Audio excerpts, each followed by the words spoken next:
বিসমিল্লাহির রহমানির রহিম।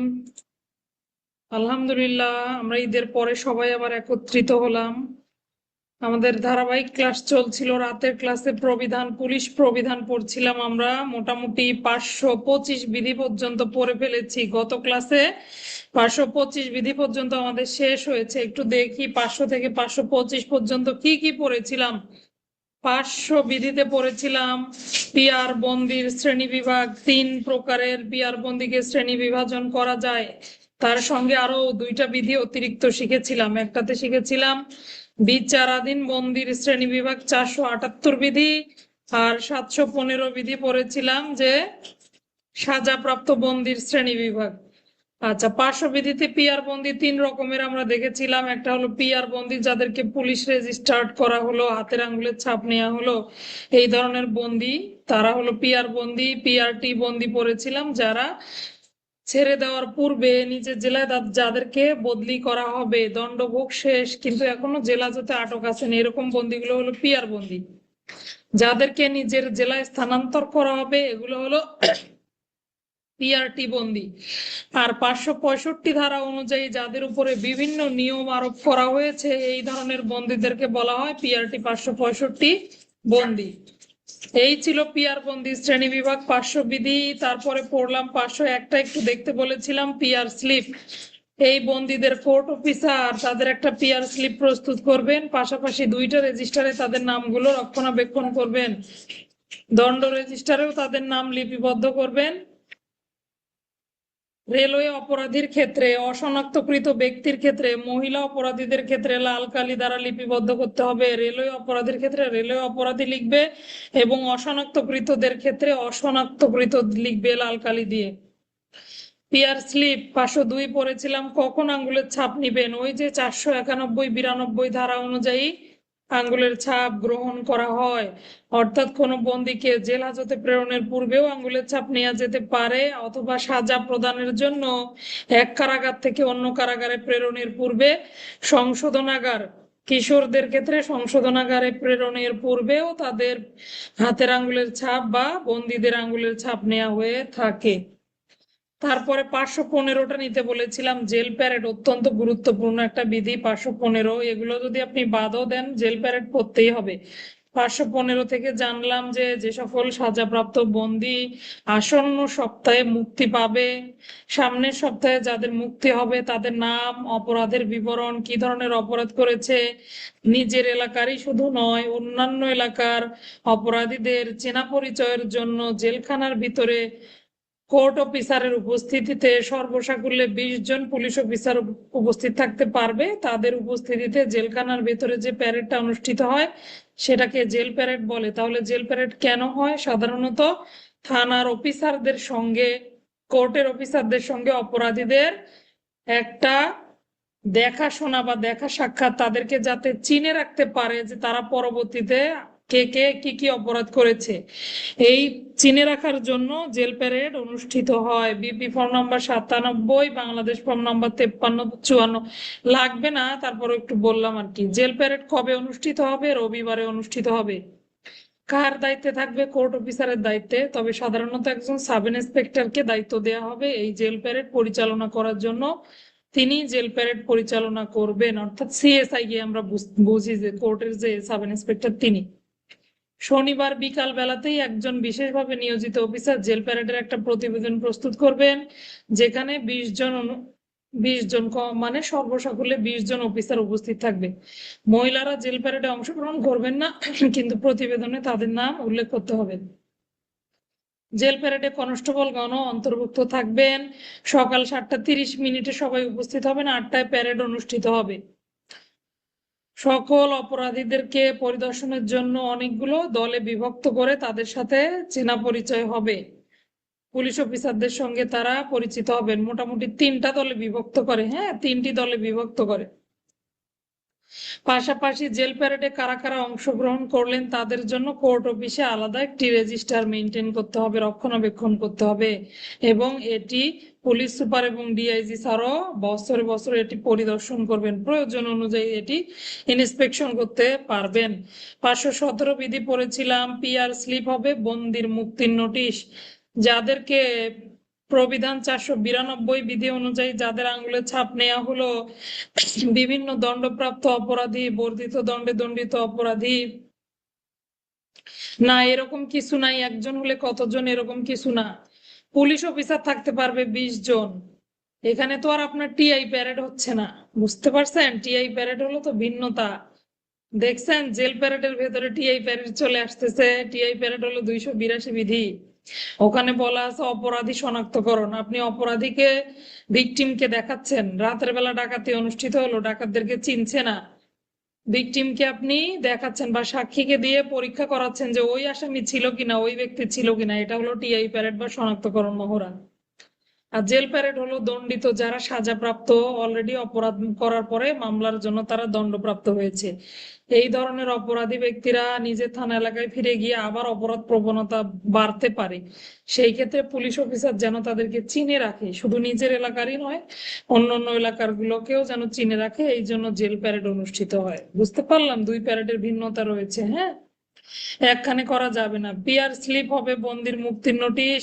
517 বিধি অনুযায়ী 492 যে সকল অপরাধীদের আপনারা আঙ্গুলের ছাপ গ্রহণ করলেন বা কোর্ট অফিসার আঙ্গুলের ছাপ গ্রহণ করলো, জেল প্যারেডের একটা প্রতিবেদন প্রস্তুতের সময় প্রত্যেক মাসের প্রথম এবং তৃতীয় শনিবারের মধ্যে অথবা আগামী 15 দিনের মধ্যে যারা জেলখানা থেকে মুক্তি পাবে, আগামী 15 দিনের মধ্যে যারা মুক্তি পাবে, আসন্ন সপ্তাহে মুক্তি পাবে, আর যারা আগে 15 দিন আগে যারা মৃত্যুবরণ করেছেন, এই ধরনের ব্যক্তিদের জন্য পিআর স্লিপ সংগ্রহ করতে হবে। আর পিআর স্লিপ যদি পাওয়া না যায়, অবশ্যই পুলিশ সুপারকে বিষয়টি অবগত করতে হবে। পিআর স্লিপ কেন সংগ্রহ করে? কারণ তারা কিছুদিনের মধ্যে এলাকায় ফিরে যাবে, ওই জন্য তাদের পিআর স্লিপ সংগ্রহ করতে হবে এবং এটা থানায় প্রেরণ করতে হবে। তারপরে 522 বিধিটা পড়েছিলাম আমরা, রাসায়নিক পরীক্ষা। আমরা দেখি বিভিন্ন ধরনের আলামত গুলো এক্সপার্ট ওপিনিয়ন নেওয়ার জন্য রাসায়নিক পরীক্ষার জন্য প্রেরণ করা হয়। দায়িত্ব কার? কোর্ট অফিসারের। কার কার কাছ থেকে নিবে? তদন্তকারী কর্মকর্তা বা থানার ভারপ্রাপ্ত কর্মকর্তার কাছ থেকে এটি সংরক্ষণ পূর্বক ম্যাজিস্ট্রেটের আদেশ সাপেক্ষে রাসায়নিক পরীক্ষার জন্য প্রেরণ করবেন। আচ্ছা, তারপরে পড়েছিলাম 525 বিধি, মালখানা বা সম্পদের কক্ষ। ও আচ্ছা, ভিসেরা সংরক্ষণের মেয়াদ কতদিন পর্যন্ত ভিসেরা সংরক্ষণ হবে, এটাও কি করবেন? কোর্ট অফিসার এই সিদ্ধান্ত দিবেন। 523। এরপরে 525টা পড়েছিলাম, মালখানা বা সম্পদের কক্ষ। এগুলো কিন্তু সব কোর্টের আলোচনা। হ্যাঁ, কোর্টে কি কি হচ্ছে। থানায় যেমন মালখানা বা সম্পদের একটা কক্ষ থাকে, পাশাপাশি একটা রেজিস্টার থাকে, সম্পত্তি রেজিস্টার। একইভাবে মালখানা বা সম্পদের একটা কক্ষ থাকবে কোর্টে, এবং এই সম্পদের কক্ষের চাবি কোর্ট অফিসারের নিকটে সংরক্ষণ হবে। তিনি এটি রক্ষণাবেক্ষণ করবেন। এখানকার রক্ষিত মালামালের জন্য তিনি দায়ী থাকবেন। তদন্তকারী কর্মকর্তা বা অন্য কোনো পুলিশ অফিসারের ব্যক্তিগত মালামাল গুলো এখানে রাখা যাবে না। তাহলে ব্যক্তিগত মালামাল মালখানায় রাখা যাবে না। কোর্ট অফিসার যদি কিছুদিনের জন্য অনুপস্থিত থাকেন, ভ্রমণ ব্যতীত অন্য কোনো কাজে যদি তিনি যেয়ে থাকেন, তাহলে যে কোনো একজন এএসআই নিম্নে নন এমন পদমর্যাদার অফিসারকে এই মালখানার সম্পদের কক্ষের দায়িত্ব দিয়ে তবেই তিনি সেখান থেকে যাবেন। আচ্ছা, 526 পর্ব মালখানা রেজিস্টার। গত ক্লাসেও একটু পড়েছিলাম।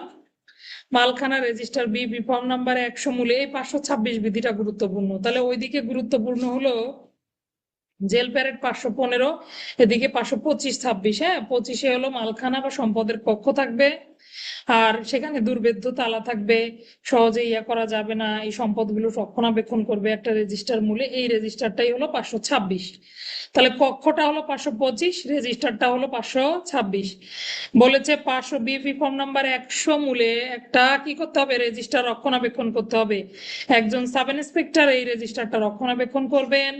মালামাল গুলো যেগুলো নিষ্পত্তিযোগ্য, যেগুলো দিয়ে দেওয়া যায় মালিককে, এগুলো মালিককে ফেরত দিবেন। 10 নং কলামে এন্ট্রি করবেন এবং মালিকের একটা প্রাপ্তি স্বাক্ষর নিবেন। তাহলে 10 নং কলামে মালিকের প্রাপ্তি স্বাক্ষর নিবেন এবং ওই ব্যক্তিকে যে রসিদ দিবেন, এই রসিদটা দিবেন 14 নং কলামে। প্রতি বছর 1 জানুয়ারিতে যে মালামাল গুলো দেয়া গেল না, যেগুলো সিদ্ধান্ত হলো না, অর্থাৎ অনিষ্পন্ন, যেগুলো নিষ্পন্ন করা গেল না, এই অনিষ্পন্ন সম্পত্তির তালিকা লাল কালি দিয়ে জের টানতে হবে।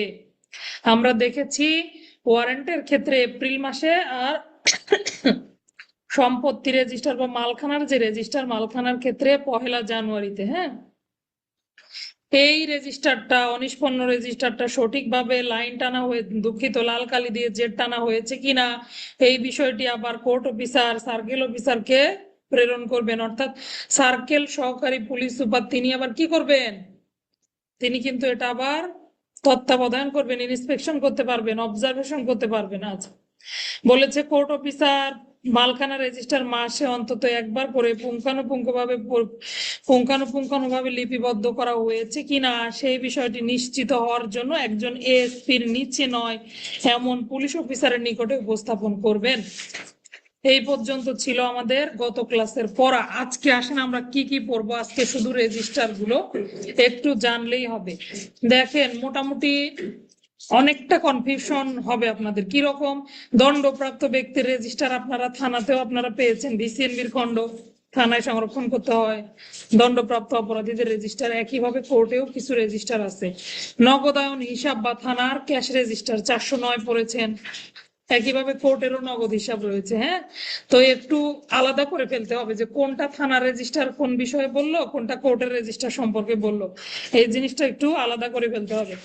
যেমন আমরা 493 বিধিতে যে আমরা সংজ্ঞাগুলো পড়লাম, অশনাক্তকৃত ব্যক্তিরও রেজিস্টার থাকবে।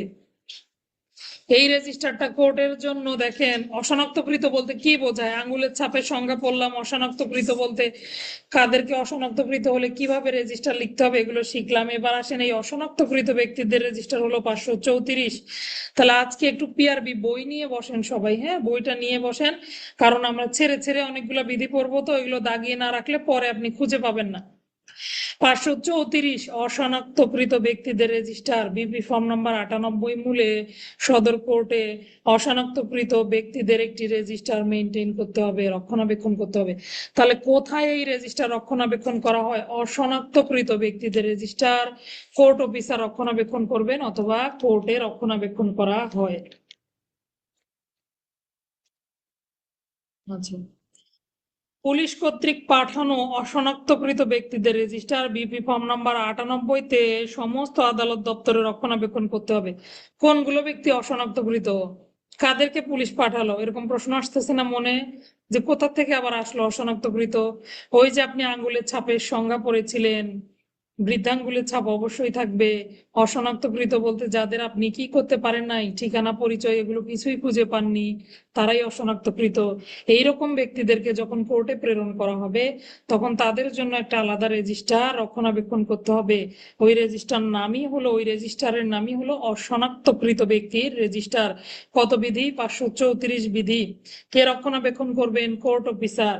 আর এই যে অশনাক্তকৃতটা কিন্তু লাল কালি দিয়ে লিপিবদ্ধ করতে হবে রেজিস্টারে। হ্যাঁ, তাহলে বুঝতে পারলাম এটাও কোর্ট অফিসারের দায়িত্ব। এইটুকু এখান থেকে পড়লেই হবে। এরপরে 535 বিধি দেখবো আমরা, আপিল রেজিস্টার। যে মামলাগুলো নিম্ন আদালতে রায় হয়ে যায়, পরবর্তীতে এই মামলাগুলো উচ্চ আদালতে আপিলের জন্য সংক্ষুব্ধ ব্যক্তিরা আবেদন করে। হ্যাঁ, দণ্ডের বিরুদ্ধে আপিল করে, আমরা দেখেছি অপর্যাপ্ত দণ্ডের বিরুদ্ধে আপিল করে, বাদী পক্ষ খালাসের বিরুদ্ধে আপিল করে, আবার দণ্ড হলে দণ্ডের বিরুদ্ধেও আসামি আপিল করে। তো এই যে আপিল যে মামলাগুলোর হবে সেগুলোরও একটা রেজিস্টার থাকবে কোর্টে। প্রবিধান 535 বিধি মোতাবেক আপিল রেজিস্টার একটু পড়বো আমরা। হ্যাঁ, বিপি ফর্ম নাম্বার 102 একটি রেজিস্টার আদালতে আলাদাভাবে রক্ষণাবেক্ষণ করতে হবে, যেটাতে পুলিশি মামলার সকল আপিলগুলো অন্তর্ভুক্ত হবে। অর্থাৎ কোন কোন মামলাগুলো আপিলের জন্য গেল এগুলো সেখানে কি হবে, লিপিবদ্ধ করতে হবে বা অন্তর্ভুক্ত করতে হবে।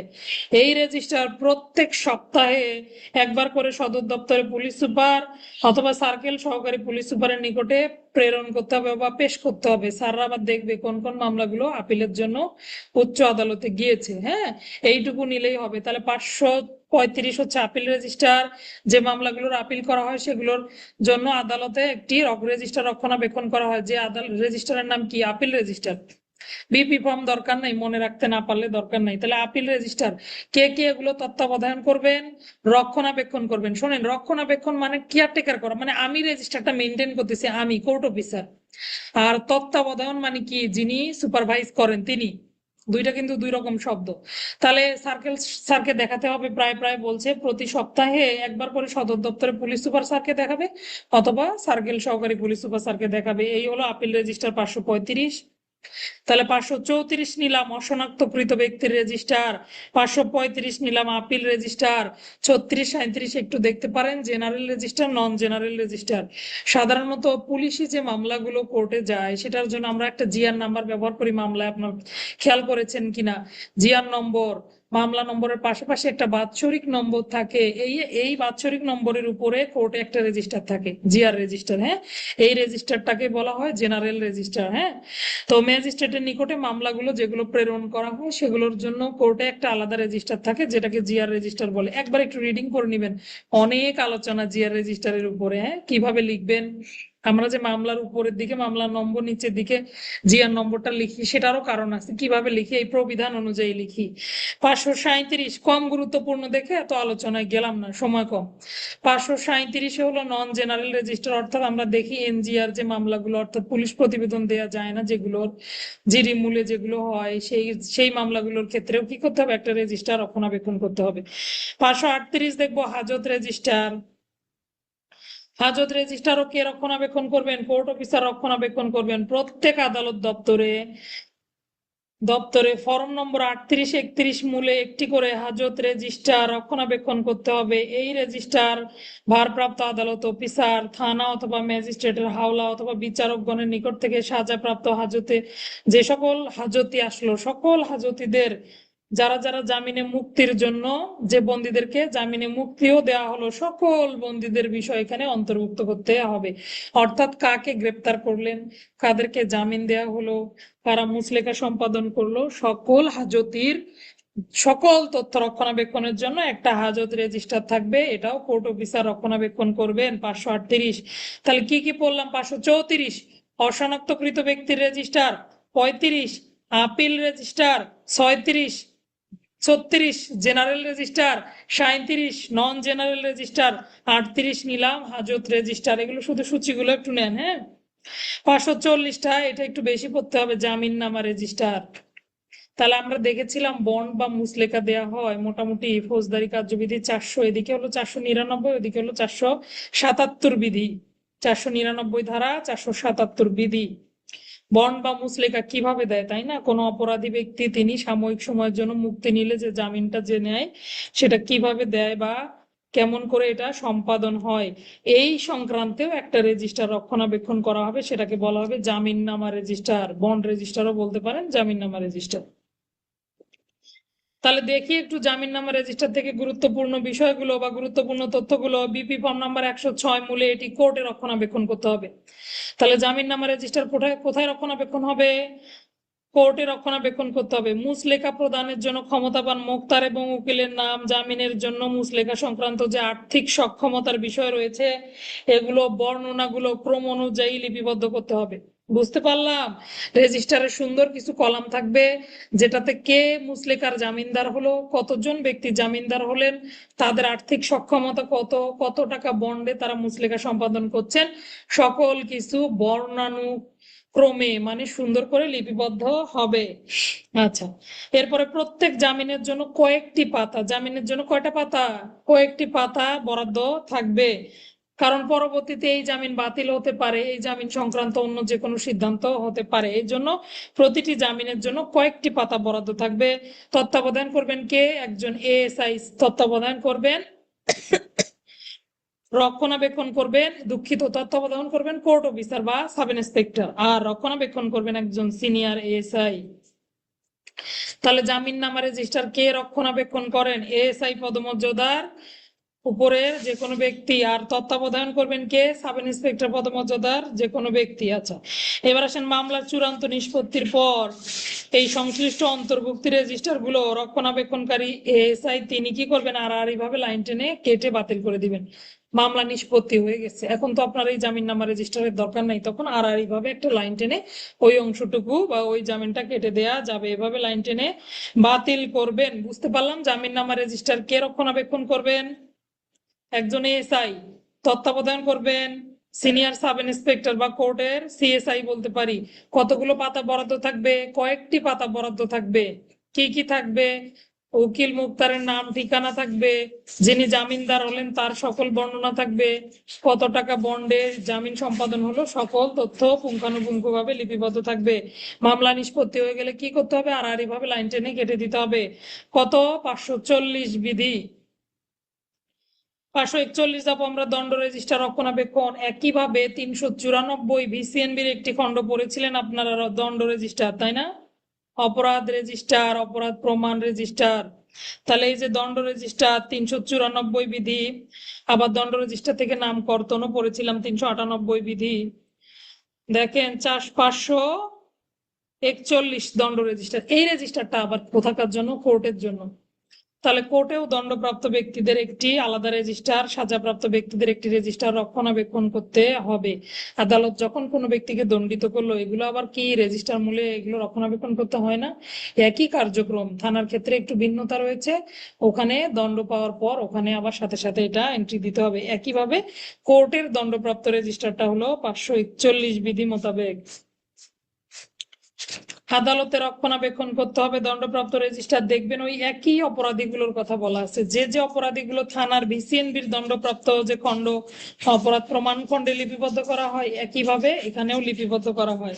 পার্থক্য শুধু একটা কোর্টে একটা থানায় আছে।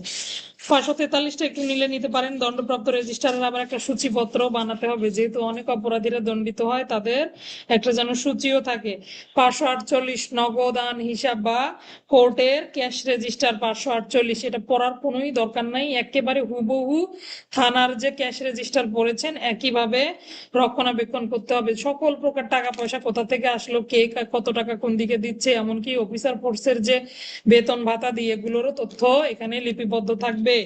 একদম 409 বিধিতে যা যা বলা আছে ঠিক একইভাবে, শুধু একটু পরিবর্তন পরিমার্জন করে একইভাবে রক্ষণাবেক্ষণ করতে হবে। 548 জানলেই হবে যে থানার হিসাব আসলে আমরা 409 দেব, একই কথাগুলো কোর্টের হিসাব আসলে 548 দেব।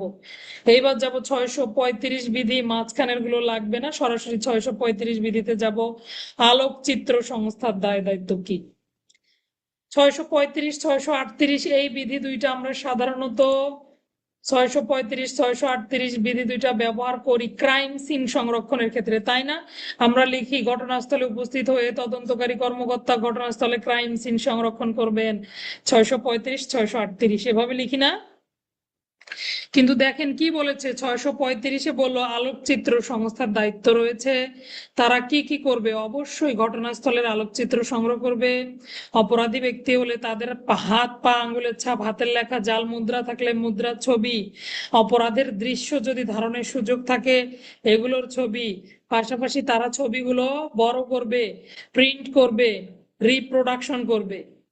এগুলো হলো আলোকচিত্র সংস্থার দায়িত্ব। অর্থাৎ ক্রাইম সিন ম্যানেজমেন্টের জন্য আলাদাভাবে সংস্থা থাকবে এবং তারা আলোকচিত্র সংস্থা বলে বিবেচিত হবে।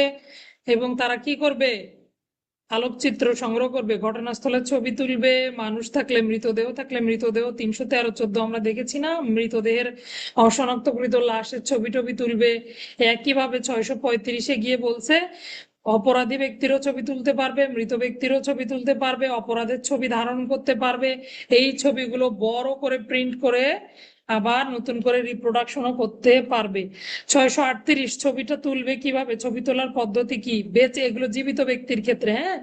মৃত ব্যক্তির ক্ষেত্রে 314-15, লাশের ক্ষেত্রে 313-14, দুঃখিত আমি 313-14 দেবো আমরা। লাশের ক্ষেত্রে কিরকম করে ছবি তুলবে পড়েছিলেন, মনে আছে? হাফ প্লেট আকৃতির ছবি তুলবে। আর আজকে আমরা ছবি তুলবো কিভাবে? জীবিত ব্যক্তির ছবি তুলবো কোয়ার্টার প্লেট ছবি। সাধারণত মাথা এবং কাঁধের ছবি নিতে হবে, তার মানে বেঁচে আছে, মাথা এবং কাঁধের ছবি নিতে হবে, সমগ্র মুখমণ্ডল প্রকৃতির ছবি এগুলো নিতে হবে। ছবির সাইজ হবে কোয়ার্টার প্লেট ধাঁচের, এমন না যে মৃত ব্যক্তির নেওয়া যাবে না, ক্রাইম সিনের মধ্যে এগুলোও পড়ে। হ্যাঁ, এরপরে বলেছে বন্দীদের ছবি পোশাক পরা অবস্থায়, পোশাক মানে যে কোনো পোশাক পরা অবস্থায় বন্দীদের ছবি তুলতে হবে। আপনি বন্দীদের কারাগারের পোশাক পরে বন্দীদের ছবি তুলতে পারবেন না। অপরাধী ব্যক্তি বা বন্দির ছবি তোলার নিয়ম নিয়ম আলোচনা করুন। তাহলে বন্দীদের ছবি কিভাবে? অবশ্যই অবশ্যই পোশাক পরিহিত অবস্থায় ছবি তুলতে হবে। আচ্ছা, গলা সমস্যা দূরই হয়। কারাগারের পোশাক পরা অবস্থায় তাদের ছবি তোলা যাবে না। দুঃখিত। তাহলে এমনি পোশাক পরা অবস্থায় ছবি তুলতে পারবেন, কিন্তু সেটা যেন কারাগারের পোশাক পরা অবস্থায় ছবি তোলা না হয়। 635, 638। সঙ্গে একটু 314 বিধিটা লিখে রাখেন। 314-তে আমরা কি পড়েছিলাম? 314-তে যখন আমরা দেখেছি কোনো লাশের ছবি তোলা হয়, তখন সেটা কিভাবে তুলতে হবে? হাফ প্লেট আকৃতির করে ছবি তুলতে হবে, আর এই ছবি হবে কোয়ার্টার প্লেট ধাঁচের। এবার আসেন, অভিযুক্ত ব্যক্তির ছবি আপনি কখন তুলতে পারবেন? অবশ্যই পুলিশ সুপার বা ঊর্ধ্বতন পদমর্যাদার কর্মকর্তার অনুমোদন সাপেক্ষে অভিযুক্ত ব্যক্তির ছবি তুলতে হবে বা বন্দীদের ছবি তুলতে হবে। কখন ছবি তুলতে পারবেন?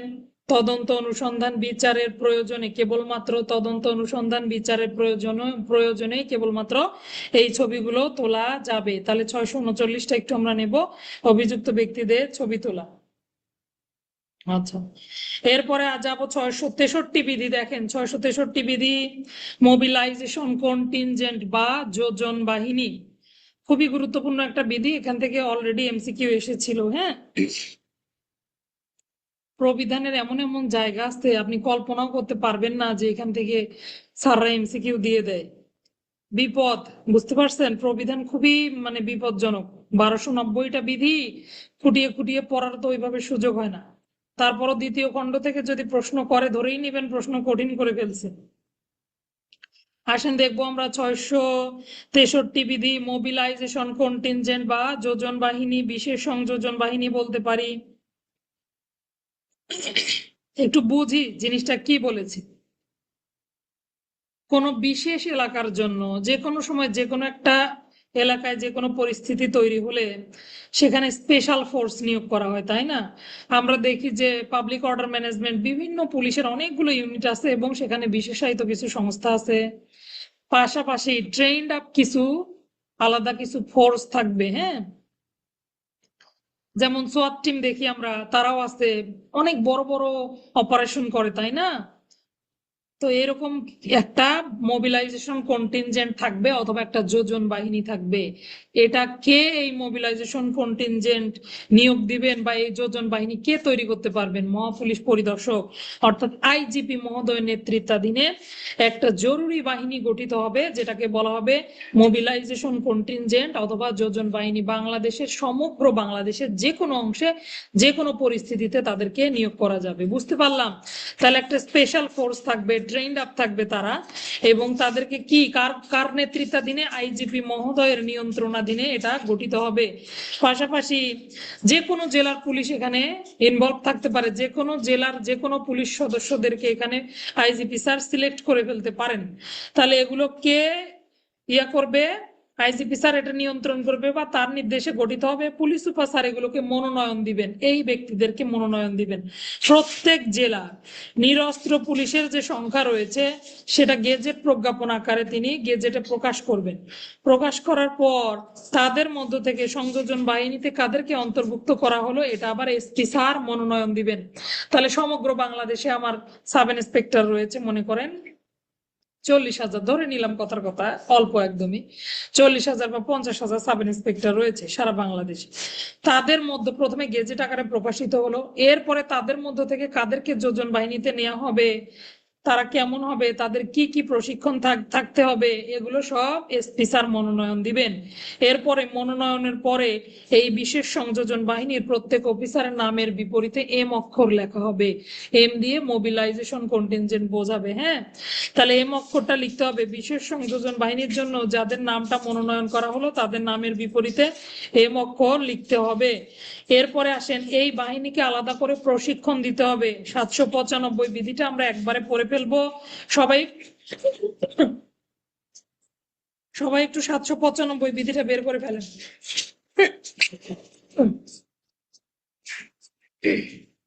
তাহলে এদিকে থাকলো 663। অনেকদিন পরে ক্লাস না, এই জন্য গলার উপরে প্রেশার পড়ছে।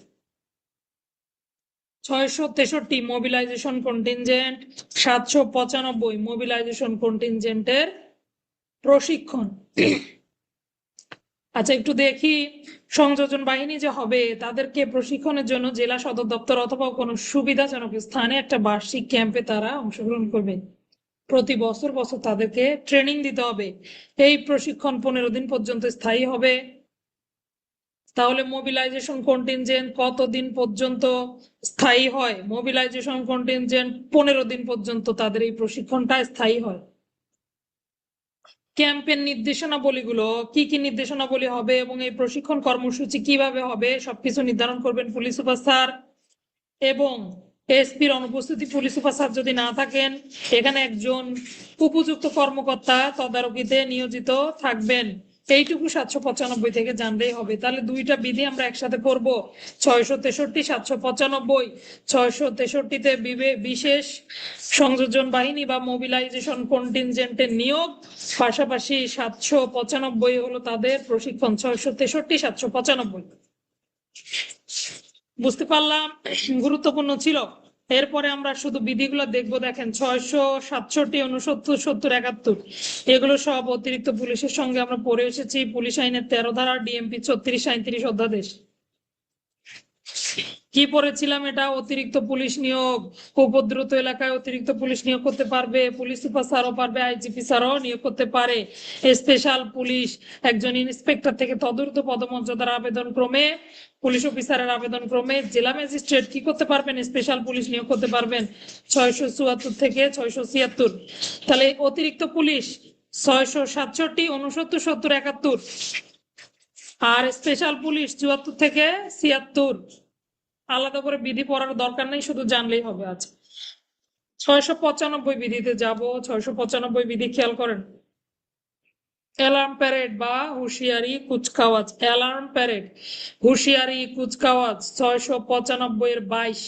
695টা পুরোটাই পড়া উচিত, জানেন, পুরোটাই। একজন এখানে বলা আছে যারা যারা এই ধরনের গার্ড ডিউটি করবে, জওয়ানরা কি কি দায় দায়িত্ব গুলো পালন করবে। আমার মতে 695 পুরোটা একবারে রিডিং করা উচিত, কারণ এমসিকিউ দিয়ে দিতে পারে, আবার কি দিতে পারে, লিখিত পরীক্ষার প্রশ্নও দিয়ে দিতে পারে। এই যে আমরা ট্রেজারি গার্ড ডিউটি করি না, ট্রেজারি গার্ড ডিউটিতে কোষাগার বলতে পারি, ম্যাগজিন গার্ড ডিউটি বলতে পারি, বারুদখানা বলতে পারি, এই জায়গাগুলোতে যে ডিউটি গুলো করি খুবই সেন্সিটিভ ডিউটি না? এই ডিউটির সকল নিয়মগুলো 695 বিধিতে দেয়া আছে। 695 বিধির মূল কথা হলো কিভাবে ডিউটি করবে। এই যে 2 ঘন্টা পর পর সেন্ট্রি চেঞ্জ হবে, এটা কোথা থেকে পাইছেন আপনারা? এটা কিন্তু 695 বিধিতেই বলা আছে। 695-এর 8-এ দেখেন, 695-এর 8-এ বলা আছে 2 ঘন্টা পর পর প্রহরীদেরকে বিমুক্ত করতে হবে। এটা অবশ্যই একটু রিডিং করবেন, খুবই সুন্দর একটা বিধি এবং অনেকগুলো গুরুত্বপূর্ণ তথ্য। আপনি যে ম্যাগজিন গার্ডের ডিউটি করেন, কিভাবে আপনি একদম চোখ কান খোলা রেখে ডিউটি করতে হয় না, অস্ত্র নিয়ে একদম অনগার্ড পজিশনে ডিউটি করতে হয়। এখানে বলা আছে একজন প্রহরী যখন এভাবে ডিউটি করবে, তখন যদি তিনি ডান দিকে বাম দিকে ঘোরাফেরাও করে, তাহলেও তাকে ডান দিক দিয়ে ঘুরতে হবে। ধরেন ম্যাগজিন গার্ডের 4 দিকে 4 জন সেন্ট্রি, তারা কোন দিক দিয়ে ঘুরবে? যিনি ডানে থাকবেন তিনি ডান দিক দিয়ে ঘুরবেন। মানে সব দিকে যেন নজর থাকে, একদম সব বহির্মুখী হয়ে ডিউটি করতে হবে। আপনার পিছনে আপনার ট্রেজারি গার্ড থাকবে, আপনার মুখটা থাকবে সামন দিকে। একদম খুঁটিনাটি সকল বিষয় এখানে বলা আছে। সবার কাছে অনুরোধ থাকলো অবশ্যই সবাই এটা একবার রিডিং করে ফেলবেন।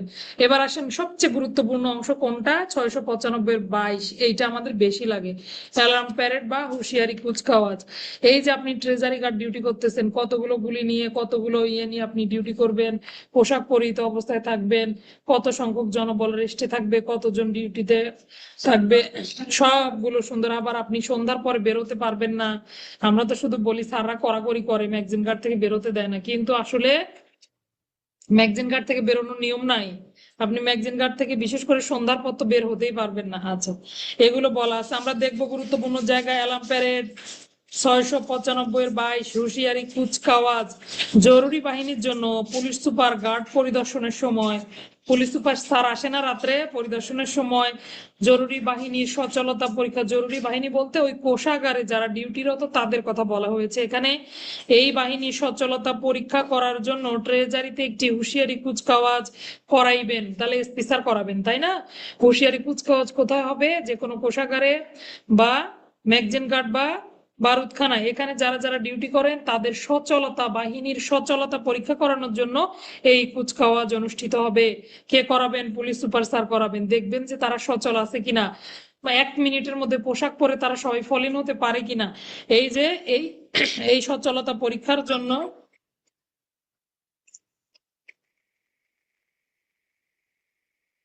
সচলতা পরীক্ষার জন্য হুঁশিয়ারি কুচকাওয়াজ, হুঁশিয়ারি সচলতা পরীক্ষার জন্য হুঁশিয়ারি কুচকাওয়াজ নেওয়া হয়। কে নেয়? পুলিশ সুপার স্যার নিতে পারেন, কোষাগারে নিতে পারেন, অথবা বারুদখানায় বা যে কোনো গুরুত্বপূর্ণ জায়গায় যেখানে প্রহরীরা ডিউটি করে। আচ্ছা, এরপরে আসেন প্রহরী দলের সদস্যরা অ্যালার্ম সংকেত শোনা মাত্রই, কাজ কি তাদের? অ্যালার্ম সংকেত শোনা মাত্রই সরাসরি নিজ চৌকিতে অগ্রসর হবেন এবং প্রয়োজনীয় আদেশ পরবর্তী নির্দেশ না পাওয়া পর্যন্ত ওভাবেই অবস্থান করবেন। পাশাপাশি প্রত্যেক ট্রেজারিতে একটা করে কি রাখতে হবে? রেজিস্টার রাখতে হবে। এই হুঁশিয়ারি কুচকাওয়াজের জন্য আলাদা একটা রেজিস্টার থাকবে, 142 বিপি। আচ্ছা, 1 মিনিট, হ্যাঁ। আচ্ছা, তাহলে 695-22 পড়ছিলাম আমরা। একটা রেজিস্টারও রক্ষণাবেক্ষণ করতে হবে, অর্থাৎ অ্যালার্ম প্যারেড শুধু হবে এমনই না, পাশাপাশি ট্রেজারি গার্ড রুমে 142 বিপি ফর্ম অনুযায়ী একটি হুঁশিয়ারি কুচকাওয়াজ রেজিস্টার রক্ষণাবেক্ষণ করতে হবে। এবং এই কুচকাওয়াজের যে রেজিস্টারটা, এটা কে মেনটেন করবেন? এই কুচকাওয়াজে অংশগ্রহণকারী যিনি সিনিয়র অফিসার থাকবেন তিনি, অর্থাৎ স্কট কমান্ডার যিনি থাকবেন, মানে গার্ড কমান্ডার যিনি থাকবেন, তিনি এটি রক্ষণাবেক্ষণ করবেন। 2 নম্বর পয়েন্টটা একটু দেখবো আমরা। গার্ডের জওয়ানরা হুঁশিয়ারি সংকেত শোনার পরপরই সরাসরি তাদের চৌকির দিকে অগ্রসর হবেন। বাকি জরুরি বাহিনী না আসা পর্যন্ত অথবা পুনরায় নির্দেশ না দেওয়া পর্যন্ত তারা ট্রেজারি গার্ড রক্ষার জন্য সেখানেই অবস্থান করবেন। নিরস্ত্র পুলিশদের জন্য জেলা সদর দপ্তরেও এই শাখার অফিসারগণ হুঁশিয়ারি কুচকাওয়াজে অংশগ্রহণ করবেন। তার মানে কেবলমাত্র ট্রেজারি গার্ডেই হুঁশিয়ারি কুচকাওয়াজ হবে এমন না, যে কোনো জেলা পর্যায়েও যখন তখন পুলিশ সুপার মহোদয় হুঁশিয়ারি কুচকাওয়াজ নিতে পারেন। পাশাপাশি হুঁশিয়ারি কুচকাওয়াজের জন্য একটা আলাদা রেজিস্টার থাকবে। আচ্ছা, যদি এরকম কোনো প্রশ্ন দেয়, প্রধান কনস্টেবলের দায়িত্ব আলোচনা করুন। ট্রেজারি গার্ডে প্রধান কনস্টেবলের দায়িত্ব আলোচনা করুন। 31 নম্বর যে পয়েন্টটা আছে না, 22-এর পরে দেখেন 31টা একটু দাগ দেন। পাশাপাশি 31-এর ভেতরে দেখেন 7 নম্বর পয়েন্ট, প্রধান কনস্টেবলের দায়িত্ব। গার্ড কমান্ডার নাই, অন্য কোনো র্যাঙ্কের লোক নাই, একজন আছেন প্রধান কনস্টেবল। তিনি কি কি কাজ করবেন?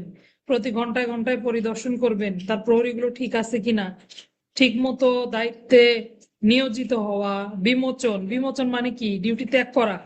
দুইটা ঠিক মতো হচ্ছে কিনা, দুইজন সময় মতো উপস্থিত হচ্ছেন কিনা, যিনি চলে যাচ্ছেন তিনি পরের সেন্ট্রিকে দায়িত্ব দিয়ে তারপরে চলে যাচ্ছেন কিনা, প্রহরীগণ তাদের দায় দায়িত্ব সুষ্ঠুভাবে পালন করছেন কিনা, এক মুহূর্তের নোটিশ দেওয়া মাত্রই তারা সারিবদ্ধ হয়ে গার্ডে উপস্থিত হওয়ার জন্য পটু কিনা, এগুলো দেখবেন, পরীক্ষা করে দেখবেন। জনরা সুষ্ঠুভাবে পোশাক পরিচ্ছদ পরিধান করছেন কিনা, অস্ত্র গোলাবারুদ গুলো ঠিক মতো বা যথাস্থানে রাখা হয়েছে কিনা, তাদের দায়িত্বে রক্ষিত সমস্ত মালামাল বা ব্যক্তিগণের উপর, অনেক সময় ব্যক্তিদেরকেও নজরদারিতে রাখে না, তো এইভাবে যাদেরকে নজরদারিতে রাখা হয়েছে তারা ঠিক আছে কিনা এগুলো দেখতে হবে। পাশাপাশি সিনিয়র প্রধান কনস্টেবল গার্ডে তার জওয়ানদের আচার আচরণ, অস্ত্রের পরিষ্কার পরিচ্ছন্নতা থেকে শুরু করে বাকি সকল কিছুর জন্য তিনি দায়ী থাকবেন। আর এখানে বলেছে প্রহরীগণের ভারপ্রাপ্ত কনস্টেবলের দায়িত্বগুলো কি হবে। 31-এ বলছে দায়িত্ব কি হবে। প্রত্যেক গার্ডে 2জন করে প্রধান কনস্টেবল থাকবেন, কারণ কি একজন তো যে কোনো কারণে বাইরে থাকতে পারে, তাই না? এই জন্য 2জন করে প্রধান কনস্টেবল থাকবেন। যখনই একজন বাইরে যাবেন তখনই আরেকজনকে দায়িত্ব দিয়ে যাবেন। এগুলো আপনারা সব জানেন, একবার রিডিং করলেই হয়ে যাবে। 695, এই গেল আমাদের 695। আরেকটু দেখবো আমরা, একটা বিধি পড়বো, 703 বিধি। হ্যাঁ, স্কট কমান্ডারের দায়িত্ব, এটা দিয়ে আমাদের ক্লাস শেষ হবে আজকে। এগুলো গল্পের মতো, শুধু একটু পড়লেই হয়। আর মনে রাখতে হবে কোন বিধিতে কোন কথাগুলো বলেছে, তাহলেই হবে। একবার রিডিং করলে ভেতরের কথা আপনার আর পড়তে হবে না, কিন্তু কোন বিধিতে কথাগুলো বললো এটা আপনাকে শুধু মনে রাখতে হবে। 703 পড়বো। আর আগামী ক্লাসে গুরুত্বপূর্ণ থাকবে কয়েকটা বিধি। 715টা অনেক বড়, তো এটা আমরা আগামী ক্লাসে পড়বো। 703 বিধি, স্কট কমান্ডারের দায়িত্ব, অথবা প্ররক্ষা বলতে পারি, পরিরক্ষী বলতে পারি, অধিনায়কের পরিরক্ষী, অধিনায়কের দায়িত্ব, অথবা বাংলায় দিলে কিন্তু পরিরক্ষী দিতে পারে, হ্যাঁ। বা এসকর্ট কমান্ডারের দায়িত্ব কর্তব্য। আমরা এসকর্ট কমান্ডারের সংজ্ঞা পড়েছিলাম কত বিধিতে, একটু লেখেন দেখি, বই উল্টায় দেখিয়ে লেখিয়েন না, মনে করে লেখার চেষ্টা করেন। এসকর্ট কমান্ডার কাকে বলে পড়েছিলাম প্রবিধান 1 বিধির কত উপবিধিতে পড়েছিলাম। স্কট কমান্ডার কাকে বলে? 703-এ আসেন স্কট কমান্ডারের দায়িত্ব কর্তব্য। একজন স্কট কমান্ডার কি করবেন? আসামি স্কট করতে পারেন, কারেন্সি স্কট করতে পারেন, বিভিন্ন ধরনের স্কট ডিউটি হতে পারে। তো এরকম স্কটের দায়িত্ব প্রাপ্ত হওয়ার পর তিনি রিজার্ভ অফিসারের নিকট থেকে হাত করা, পায়ের বেড়ি, অন্যান্য জরুরি কাগজপত্র এবং তার প্রয়োজনীয় স্কটের যে প্রয়োজনীয় সরঞ্জামগুলো, এগুলো সব রিজার্ভ অফিসারের নিকট থেকে সংগ্রহ করবেন। আমরা কোথা থেকে নেই? আরআইসারের কাছ থেকে নেই, তাই না? কিন্তু নিয়ম কি? রিজার্ভ অফিসারের নিকট থেকে এগুলো সংগ্রহ করা। ক্লাস শেষ করে ফোন দেই।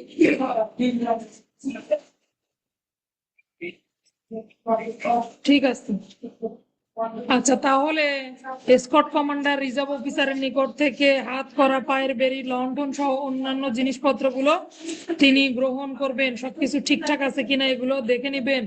যখন স্কটের দায়িত্ব পালন করবেন, জওয়ানদের সাথে একই বগিতে ভ্রমণ করবেন এবং তাদের নির্দিষ্ট হারে ভ্রমণ ভাতা গ্রহণ করবেন। স্কট তিনি নিয়ে যাবেন। রাস্তায় যদি ভ্রমণের বিরতির প্রয়োজন হয়, খাবার দাবারের প্রয়োজন হয়, এই সংক্রান্ত যে রেলের ভাড়া, সকল কিছু তিনি সরবরাহ না করা পর্যন্ত তিনি এই দায়িত্ব নেবেন না। অর্থাৎ অর্থনৈতিক, ইকোনমিক্যাল সাপোর্ট সবগুলো তিনি নিয়ে তারপরে তিনি রওনা করবেন। এইটাই বলছে যে বন্দি, উন্মাদ অথবা মূল্যবান সম্পদের দায়িত্ব ততক্ষণ না গ্রহণ করবেন যতক্ষণ পর্যন্ত টাকা পয়সা থেকে শুরু করে সবকিছু বুঝিয়ে দেয়া হয়। আচ্ছা, তিনি দক্ষতার সাথে সকল ব্যক্তি মালামালগুলো কাছে রাখবেন। সামনে কিছু জনদেরকে এমন ভাবে বিভক্ত করবেন যেন সামনে কিছু দায়িত্বে থাকে, পিছনেও কিছু দায়িত্বে থাকে। মোটামুটি স্কটটা সাজাবে কিভাবে? গুরুত্বপূর্ণ মালামাল বা ব্যক্তিটা মাঝখানে থাকবে, কিছু ব্যক্তি সামনে থাকবে, কিছু ব্যক্তি পিছনে থাকবে, এমন করে সুন্দর করে সাজিয়ে পুলিশ মোতায়েন করতে হবে। নিজেই সকলের পিছনে অবস্থান করবে। তাহলে একজন কমান্ডার তিনি কোথায় অবস্থান করবেন? স্কটের একদম পিছনে অবস্থান করবেন। মূল্যবান সম্পদ বহনকারী গাড়িতে গার্ডের আগ্নেয়াস্ত্র, বন্দী অথবা চালকদের সামনেই পরীক্ষা নিরীক্ষা করতে হবে। এই যে মূল্যবান সম্পদ নিয়ে যাচ্ছেন, এখানে যে গার্ডরা থাকলো তারা আবার তাদেরকেও তল্লাশি করতে হবে এবং তাদের আগ্নেয়াস্ত্র, বন্দী যারা যারা থাকলো সকলকে গাড়ির চালকের সামনেই পরীক্ষা করতে হবে।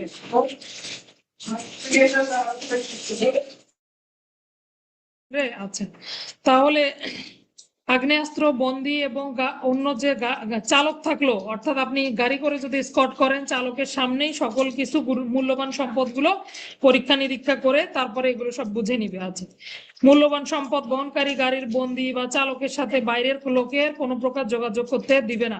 সাধারণত স্কট করলে ওভাবে গোপন ভাবেই নিয়ে যায়, তার সাথে কারো কথা বলার সুযোগ দিবে না। একইভাবে স্কট সব বুঝিয়ে দিয়ে আসার পর তিনি প্রত্যাবর্তন করার সময় আবার রিজার্ভ অফিসারের নিকটে সেই কাগজপত্র যেগুলো তিনি নিয়ে গিয়েছিলেন, এই রসিদগুলো তিনি তার নিকটে প্রত্যাবর্তন করবেন, ফেরত দিবেন। তাহলে স্পট কমান্ডার দায়িত্ব পালন শেষে রসিদ কার নিকটে জমা দিবেন? রিজার্ভ অফিসারের নিকটে জমা প্রদান করবেন।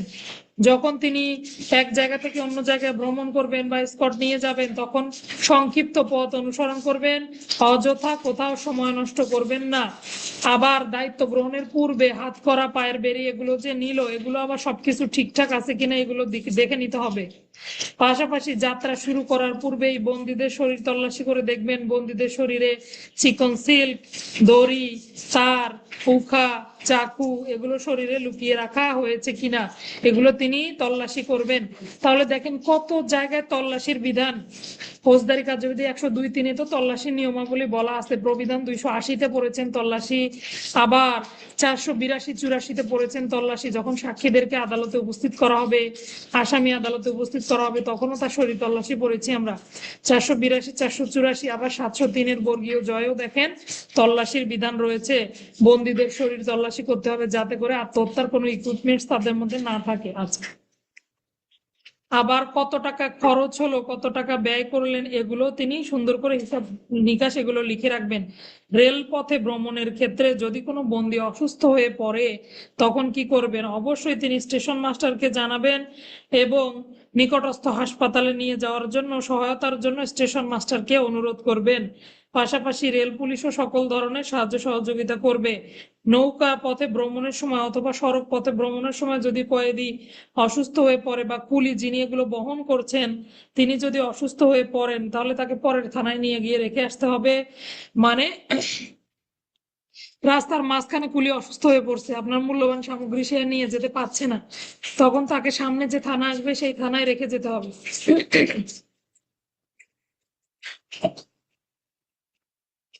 আচ্ছা, আর নিকটবর্তী হাসপাতালে প্রেরণের ব্যবস্থা করতে হবে। হাত কড়া লাগানো দুইজন বন্দির মধ্যে যদি একজন অসুস্থ হয়ে পড়ে তখন কি নিয়ম? হাত কড়া লাগানো দুইজন বন্দির একজন অসুস্থ হয়ে গেলে হাত কড়া খুলে দিতে হবে, পাশাপাশি অন্য বন্দির সাথে তাকে হাত কড়া লাগিয়ে দিতে হবে। যদি না থাকে পৃথকভাবে তাকে হাত কড়া লাগিয়ে রাখতে, একাকি হাত কড়া লাগিয়ে রাখতে হবে, অসুস্থ বন্দিকে আলাদা করে রাখতে হবে। আচ্ছা, এরপরে অনেক রোগ আছে না যেগুলো ছোঁয়াচে রোগ, এগুলো থাকলে অবশ্যই পার্শ্ববর্তী থানার সাহায্যে তাদের চিকিৎসার ব্যবস্থা করবেন। কয়েদিদের মৃত্যু সম্পর্কে স্কট কমান্ডার যদি দেখে কোনো কয়েদি মৃত্যুবরণ করেছেন, আগেরকার সময়ের কথা তো, এরকম সময় যদি স্কট কমান্ডার দেখেন যে কোনো কয়েদি মৃত্যুবরণ করেছেন তিনি নিকটস্থ থানাকে অবগত করবেন এবং যেখানে কয়েদি মারা গেছেন সেখানে চৌকিদারের হেফাজতে লাশটা দিয়ে আসার ব্যবস্থা করবেন। পরবর্তীতে ওই থানার ভারপ্রাপ্ত কর্মকর্তা তিনি বাকি ব্যবস্থা গ্রহণ করবেন। এবার আসেন, যে কোনো একজন বন্দীকে খুন করার লক্ষ্যে যদি হামলা হয়, এইবার আপনার বন্দি ছিনিয়ে নেওয়া এই জায়গাটা আরো বেশি গুরুত্বপূর্ণ। পাঁচের ভেতরের যে কথাগুলো, টয়ের পাঁচের 1, 2, 3 এই তিনটা দাগিয়ে ফেলেন, লিখিত পরীক্ষার জন্য গুরুত্বপূর্ণ। কোনো একজন স্কট কমান্ডার 3-4 জন প্রহরীকে নিয়ে যাচ্ছে, এই সময় গুলি হলো বা হামলা হলো, এখন তার করণীয় কি আলোচনা করুন। এই যে পাঁচের ভেতরের 1, 2, 3 এই তিনটা লিখে দিলেই হবে। যখন কোনো ব্যক্তির উপরে বা কোনো একজন বন্দির উপরে খুন করার লক্ষ্যে গুলি চালানোর নির্দেশ, গুলি চালায় আর কি, গুলির হামলা হয়, গুলি করা হয় তাকে, যেটাতে আপনি গুলি না করে আর কোনোভাবেই বিরত রাখতে পারেন না, এমন অবস্থায় হয় বা এমন আশঙ্কা দেখা যায় যে মৃত্যু বা গুরুতর জখমই একমাত্র আপনাদের পরিণতি, তখন স্কট কমান্ডার গুলি চালানোর জন্য নির্দেশ দিতে পারবেন। তাহলে তার জওয়ানদেরকে গুলি চালানোর নির্দেশ প্রদান করতে পারবেন। স্কট কমান্ডারের নির্দেশ, স্কটকে এমন ভাবে নির্দেশ প্রদান করবে যে কমান্ডারের নির্দেশ ব্যতিরেকে তারা কোনো ধরনের কোনো ব্যক্তির উপরে গুলি চালাতে পারবেন না। আত্মরক্ষার জন্য বাধ্য হয়েই কেবলমাত্র গুলি করা যাবে এবং বন্দির উপরে গুলি চালানো যাবে না। আপনার বন্দি যদি পালিয়ে যাচ্ছে তাহলে বন্দিকে কিন্তু গুলি চালাতে পারবেন না। এবার আসেন, স্কট দলের একজন সদস্য একজন বন্দি পালানোর অপচেষ্টার ক্ষেত্রে বিষয়টি যদি জানতে পারে সঙ্গে সঙ্গে তিনি হুঁশিয়ারি সংকেত দিবেন, কিন্তু পলায়নরত বন্দির উপরে গুলি করা যাবে না। বুঝতে পারলাম ঘটনা, কিন্তু পলায়নরত বন্দির উপরে গুলি করার কথা বলা নাই যে পলায়নরত বন্দিকে গুলি করতে পারবে না। আবার 46-3 আপনাকে কি বলেছিল? গ্রেপ্তার কার্যকর কারে গিয়ে আপনি বন্দি পলায়ন করলে তাকে আপনি বিনা পরোয়ানা গ্রেপ্তার করতে পারবেন না? অবশ্যই পারবেন। পলায়ন গ্রেপ্তারের সময় আপনি গুলি করতে পারবেন না যদি মৃত্যুদণ্ডযোগ্য অপরাধী হয়। পারা উচিত, কিন্তু প্রবিধান আপনাকে নিষেধ করে দিয়েছে। দেখেছেন কত জায়গায় কত প্যাচ। তাহলে বন্দি যদি পলায়নের জন্য উদ্যত হয় তাহলে তাকে কি করা যাবে না? গুলি করা যাবে না।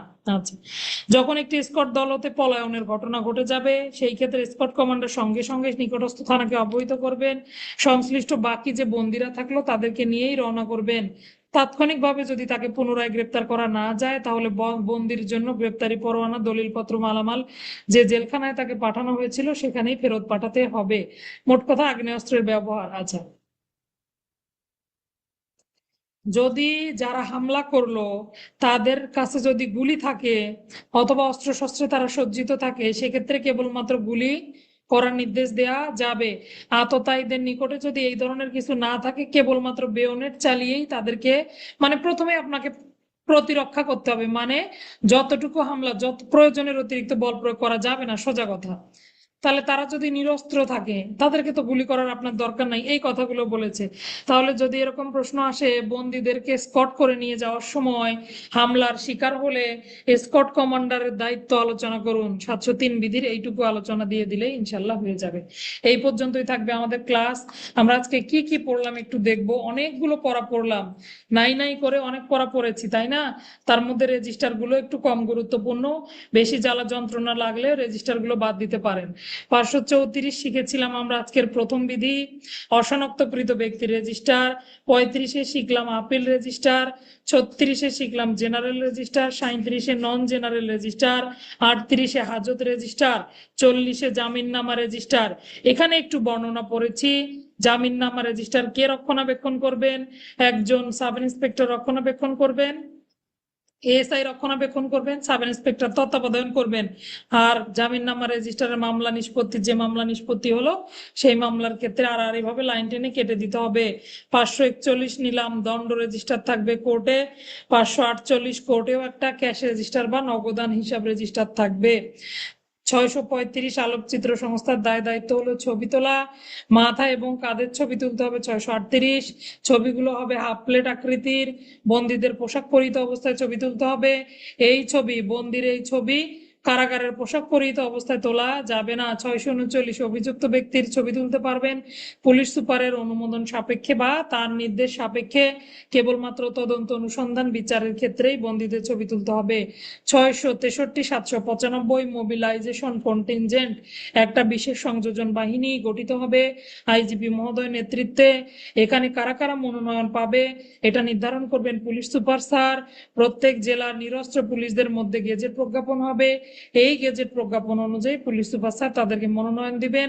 যাদেরকে মনোনয়ন করবেন তাদের নামের পাশে এম অক্ষর লেখা থাকবে। 795 বিধি অনুযায়ী তারা প্রশিক্ষণ গ্রহণ করবেন। তাদের একটা প্রতি বছর বার্ষিক ক্যাম্প অনুষ্ঠিত হবে, যে ক্যাম্পটা 15 দিনের বেশি স্থায়ী হবে না। এখানে বিভিন্ন ধরনের কর্মসূচি এবং প্রশিক্ষণ কি হবে না হবে এগুলো এসপি স্যার তিনি নির্ধারণ করবেন। যদি পুলিশ সুপার স্যার কোনোভাবে না থাকেন, একজন বড় কর্মকর্তাকে দায়িত্ব প্রদান করবেন। 703 বিধি নিয়েছি, স্কট 695 বিধি পড়েছি, হুঁশিয়ারি কুচকাওয়াজ। 695 কোষাধ্যক্ষের দায়িত্ব অথবা ট্রেজারি গার্ড ডিউটি করার সময় কিভাবে দায়িত্ব পালন করতে হবে সেই সংক্রান্ত আলোচনা। 695-এর 22 হলো হুঁশিয়ারি কুচকাওয়াজ। যে কোনো সময় পুলিশ সুপার স্যার হুঁশিয়ারি কুচকাওয়াজ করাতে পারেন, যে কোনো রক্ষীদের ক্ষেত্রে, কোষাধ্যক্ষদের ক্ষেত্রে, অথবা যে কোনো ম্যাগজিন গার্ড বা ট্রেজারি গার্ডে গিয়ে তিনি কি করাতে পারেন? অ্যালার্ম প্যারেড করাতে পারেন। জেলার ক্ষেত্রেও এই বিধানটা প্রযোজ্য হবে। তারা এই অ্যালার্ম সংকেত বা হুঁশিয়ারি সংকেত পাওয়া মাত্রই তারা কি করবেন? দ্রুততম সময়ের জন্য সুসজ্জিত হয়ে তারা নিয়োজিত হবেন। পাশাপাশি বদলি না আসা পর্যন্ত অথবা পরবর্তী নির্দেশ না আসা পর্যন্ত তারা সেখানেই অবস্থান করবেন। জরুরি বাহিনীর জন্য একই নির্দেশ থাকবে, পাশাপাশি নিরস্ত্র পুলিশের জন্য একই ধরনের বিধান, অর্থাৎ জেলার ক্ষেত্রেও একই ধরনের বিধানগুলো প্রযোজ্য হবে। 703 স্কট কমান্ডারের দায়িত্ব কর্তব্য। 1-8 পিআরবি, এটা কেউ লিখলেন না। 1-8 যে আমি বলছিলাম, 1-8 হলো স্কট কমান্ডারের সংজ্ঞা। কি দুষ্ট দেখেন, আপনাদের পড়ালেখার অবস্থা দেখেন। সংজ্ঞা যে 1-8 দেয়া আছে, স্কট কমান্ডার কাকে বলে এটা পড়াইছি না? পড়াগুলো কোন দিকে যায় আপনাদের? 703 বিধি দুইটা একসাথে লিখবেন। যদি বলে স্কট কমান্ডার কাকে বলে এবং স্কট কমান্ডারের দায়িত্ব আলোচনা করুন, তাহলে 1-8 দিয়ে শুরু হবে, পরে হবে 703 বিধি। হ্যাঁ, 1-8 লিখলেন বিভিন্ন স্কটের সময় অথবা মালামাল হতে পারে, কোনো বস্তু দ্রব্য, কোনো বিশেষ মূল্যবান কোনো দ্রব্যাদি হতে পারে, মানি স্কট হতে পারে, অন্য অন্য যে আসামিদের স্কট হতে পারে, বন্দীদের স্কট হতে পারে, তাদেরকে একখান থেকে আরেকখানে নিয়ে যাওয়ার জন্য বিশেষ পুলিশ সদস্যদেরকে দিয়ে বিশেষ প্রোটেকশনের মাধ্যমে যে ডিউটি করা হয় এটা হলো স্কট ডিউটি। বা এভাবে যে ব্যক্তি দায়িত্বে নিয়োজিত থেকে এগুলো করেন তিনি হলেন স্কট কমান্ডার। স্কট কমান্ডারের দায়িত্ব কর্তব্য 703। এবার একটু আপনি 1 2 3 করে লেখা শুরু করলেন। স্কট কমান্ডার রিজার্ভ অফিসারের নিকট থেকে হাত করা, পায়ের বেরি, প্রয়োজনীয় লণ্ঠন থেকে শুরু করে সকল কাগজপত্র বুঝিয়ে নিবেন। হাত করা, পায়ের বেরি এগুলো সুরক্ষিত আছে কিনা এগুলো চেক করে নিবেন। সঙ্গে পর্যাপ্ত ফোর্স নিবেন। এই ফোর্সদেরকে সুন্দরভাবে বন্টন করবেন।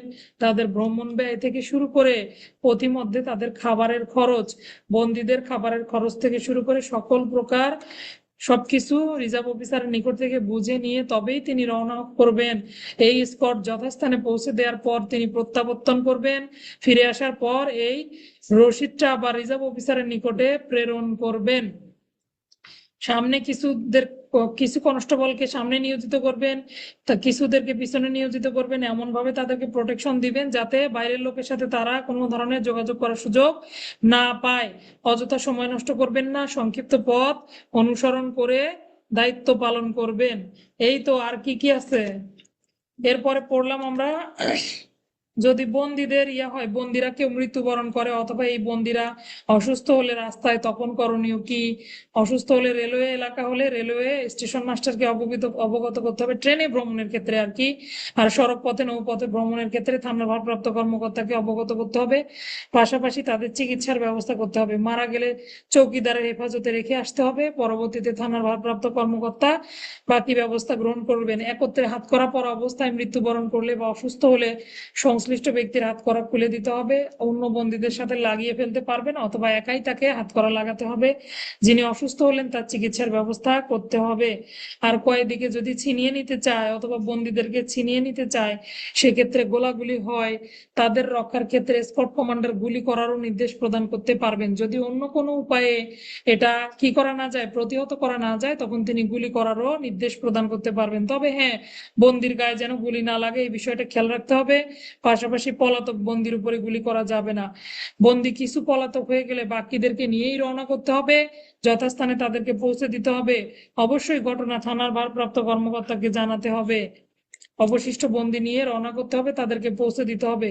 পরবর্তীতে যে বন্দি পলায়ন করলেন তার কাগজপত্রগুলো জেলখানায় পাঠিয়ে দিতে হবে। এই পর্যন্তই থাকবে। ধন্যবাদ সবাইকে। আসসালামু আলাইকুম। যদি পারি আগামী ক্লাসে শেষ করতে তাহলে তো শেষ হয়ে গেল, আর যদি না পারি তাহলে 2টা ক্লাসে ইনশাল্লাহ প্রবিধান শেষ হবে। সবাই দয়া করে কষ্ট হলেও লেগে থাকুন। ধন্যবাদ। আসসালামু আলাইকুম।